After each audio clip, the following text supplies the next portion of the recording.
Hello students. আচ্ছা দেখো, আজকে আমি এসে গেছি আর একটা নতুন কবিতা নিয়ে, তোমাদের নবম শ্রেণীরই পাঠ্য।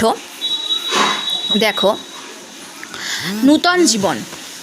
নূতন জীবন, কবি হিরণময়ী দেবী। আচ্ছা, কবি হিরণময়ী দেবী সম্পর্কে আমরা অল্প বিস্তর জানি, কিন্তু খুব একটা যে জানি তাও না, কিন্তু আমাদের কিছুটা জেনে নিলে ভালো হবে।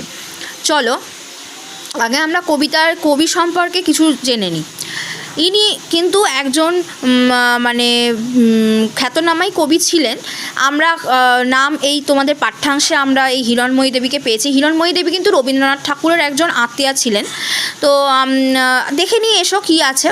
হিরণময়ী দেবী 1870 সাল থেকে 1925, ওনার জীবনচক্রটা হলো 1970-এ উনি 1870-এ জন্মগ্রহণ করেছেন এবং 1925-এ উনি মারা গেছেন।